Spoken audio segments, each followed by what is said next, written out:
कुछ ऐसे पौधे जो अब धीरे धीरे समाप्ति के कगार पर हैं, लेकिन वर्तमान दौर में उनसे मिलने वाले फल का अनेकों उपयोग ने महत्व को काफी हद तक बढ़ा चुका है। कहीं न कहीं इन पौधों की खेती कर किसान माला माल बन सकते हैं। हम बात करें इमली की, जिससे निकलने वाले न केवल फल बहुउपयोगी है, बल्कि इसकी लकड़ी भी काफी महत्वपूर्ण के साथ इसके कोयले भी खूब मुनाफा देते हैं।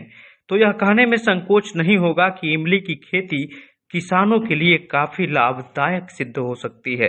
आइए विस्तार से जानते हैं कि इसको लेकर श्री मुरली मनोहर टाउन स्नातकोत्तर महाविद्यालय बलिया के मृदा विज्ञान और कृषि रसायन विभाग के एचओडी प्रोफेसर अशोक कुमार सिंह ने क्या कुछ कहा है। देखिए, इमली जो है परंपरागत जो फल वाले कह लें पौधे, या फिर इसको एक तरह से कह सकते हैं अंडर यूटिलाइज्ड फ्रूट्स कह सकते हैं इसको।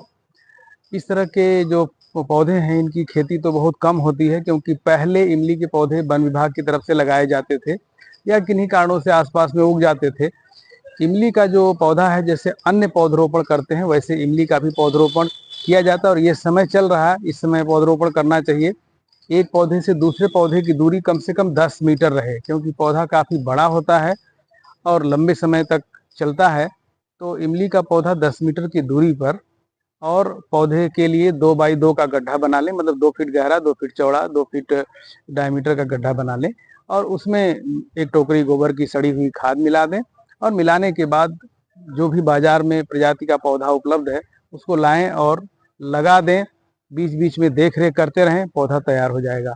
इमली का पौधा लंबे समय का होता है, वरना इमली का पौधा आज के दौर में इतना महत्वपूर्ण हो गया है कि जितनी भी खट्टी चीज़ें तैयार की जा रही हैं जैविक रूप से और प्राकृतिक रूप से, वो इमली के पके हुए फल से जो अम्ल निकलता है, जो रस निकलता है, उसी से तैयार किए जाते हैं। बहुत बड़ा व्यवसाय हमारे ये जो फास्ट फूड हैं उसमें इमली के द्वारा सृजित हो रहा है।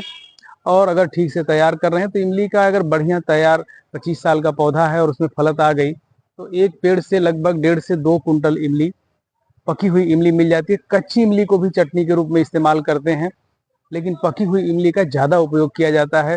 जितनी भी खाने पीने की चीज़ें अगर उनमें इमली का रस मिलाया जाए तो उतना नुकसान नहीं करता है जितना कि सिंथेटिक जो अम्ल और सिंथेटिक जो खट्टी चीज़ें मिलाई जा रही हैं।